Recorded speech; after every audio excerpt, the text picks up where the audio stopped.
Have you ever found yourself lying awake at night, staring at the ceiling, wondering why sleep doesn't come as easily as it used to? Or maybe you wake up feeling like you barely rested at all, even after a full night in bed? If that sounds familiar, you're not alone. So many of us over 60 notice that our sleep and our energy just isn't what it once was. But here's the good news. A few small changes to your evening routine can make a world of difference. And tonight, I'm going to share 5 simple, doable habits that'll help you drift off more easily, sleep deeper, and wake up feeling refreshed and ready to take on the day. Now, I know what you might be thinking. I've tried everything. But stick with me.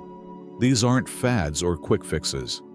These are gentle, science-backed steps that respect your body's changing needs as you age. And the best part? They're all about you, creating a little pocket of peace at the end of the day that's just yours. So let's start with the very first habit, something I think you're going to love. Number 1, craft a calming bedtime ritual. Our bodies thrive on routine, especially as we get older. Think of it like a signal to your brain. Hey, it's time to wind down. Now, this doesn't need to be complicated. In fact, simpler is better. Maybe it's a cup of caffeine-free herbal tea, chamomile or lavender work wonders. Or perhaps it's 10 minutes of gentle stretching while listening to your favorite jazz album. My neighbor Martha swears by her book and blanket time. 30 minutes with a mystery novel and her crocheted Afghan, and she's out like a light by 9:30. The key here is consistency. Try to start your ritual around the same time each night. Your body's internal clock, your circadian rhythm, loves predictability, and keep it screen-free.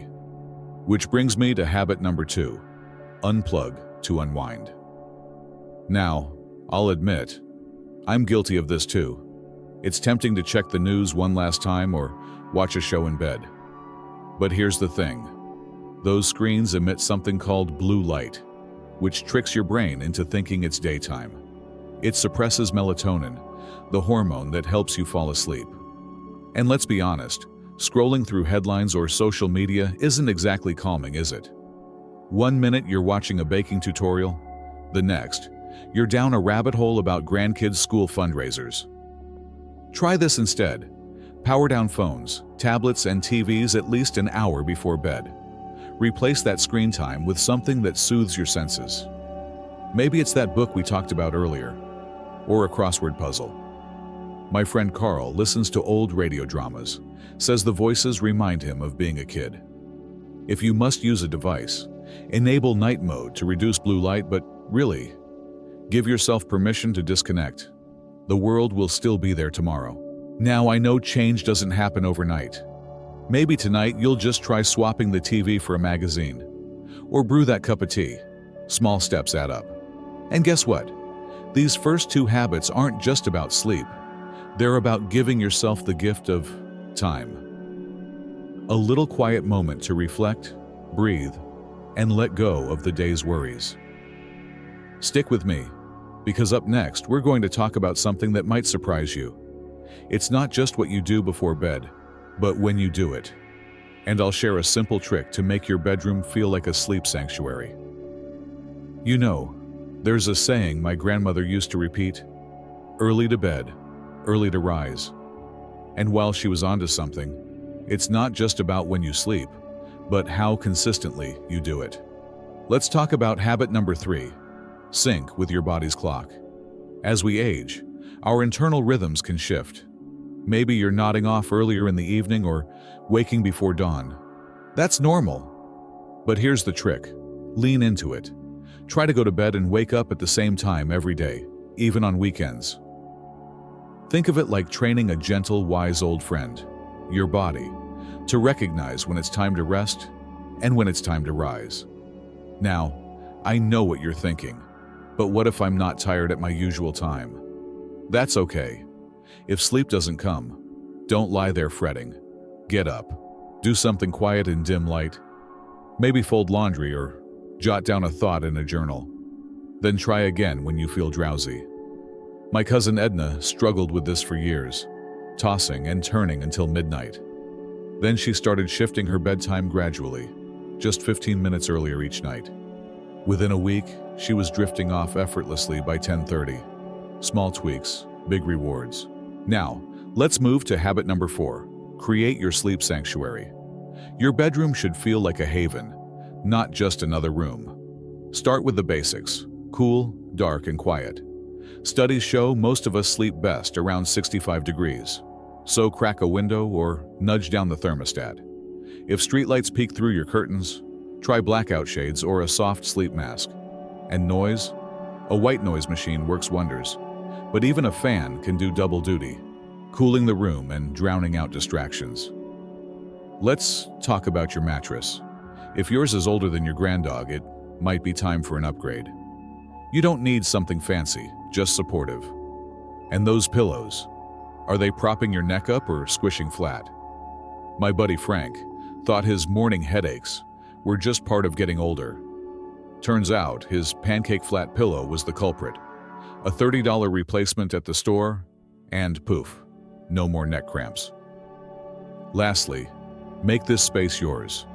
Maybe it's a photo of your grandkids on the dresser or a spritz of lavender on the sheets. My Aunt Ruth keeps a tiny vase of fresh flowers by her bed. Says it reminds her that each day is a fresh start. The goal? When you step into this room, your shoulders drop, your breath slows, and your brain whispers, rest. Now I'll let you in on a secret. These habits aren't just about sleep. They're about respecting yourself, carving out time and space to honor your needs. And when you do that, something shifts. You wake up not just rested, but renewed. Ready to garden, to laugh, to tackle that crossword, whatever fuels your joy. But we're not quite done yet. There's one final piece to this puzzle, something that ties everything together. It's simple, powerful, and might just change how you think about your evenings. Remember how I said there's one final piece to this puzzle? Well, here it is. Habit number 5. Nourish wisely before bed. Now, this one's a bit of a balancing act. You don't want to go to bed hungry. That rumbling stomach can keep anyone awake. But you also don't want to eat a heavy meal right before hitting the pillow. Think of it like this. Your body's winding down, not gearing up for a midnight feast. Let's break this down. First, avoid heavy, rich foods or big portions within 2 to 3 hours of bedtime. Spicy dishes, fried foods, they can lead to indigestion or heartburn, which is nobody's idea of a lullaby. And while a nightcap might seem relaxing, alcohol actually disrupts your sleep cycle. You might fall asleep faster, but you'll likely wake up more often during the night. My brother-in-law Jerry used to swear by his nightly nip of whiskey until he swapped it for a cup of warm milk with a dash of cinnamon. Now he sleeps like a log and wakes up without that groggy feeling. If you do need a little something before bed, keep it light and sleep-friendly. A small handful of almonds, a slice of turkey, or a banana. These contain tryptophan or magnesium, which can help relax your muscles. Or try my personal favorite, a drizzle of honey and herbal tea. It's like a hug for your nervous system. The key is to listen to your body. If you're truly hungry, don't ignore it. Just choose wisely. So there you have it, 5 simple, gentle habits to transform your nights and energize your days. Let's just take a moment to tie it all together. A calming ritual to signal rest, unplugging from the noise of the world, syncing with your body's natural rhythm, crafting a sleep sanctuary, and nourishing yourself with care. These aren't rules, they're invitations. Invitations to slow down, to prioritize you, and to give your body the kindness it deserves after a lifetime of hard work. Now, I won't pretend change happens overnight. Maybe you'll start with just one habit this week. Swap the evening news for a chapter of a book, or trade that late-night snack for a cup of chamomile. That's okay. Progress, not perfection. And I'd love to hear how it goes for you. Drop a comment below and tell me, which of these habits are you most excited to try? Have you already found something that works wonders for your sleep? Your stories inspire all of us here. If this video resonated with you, do me a favor. Give it a thumbs up. And if you haven't already, hit that subscribe button. We're all in this together, figuring out how to make our golden years shine a little brighter. And who knows? Maybe you'll share this with a friend who's been struggling with restless nights too. After all, good sleep is a gift worth passing along. Here's to nights filled with deep, restoring sleep, and mornings where you wake up feeling like you again. Ready to savor that first cup of coffee, tend to your garden, or simply sit and watch the sunrise. Because you, yes, you, deserve to feel your best, no matter the number on the calendar. Thank you for letting me be part of your journey. Sweet dreams, my friend.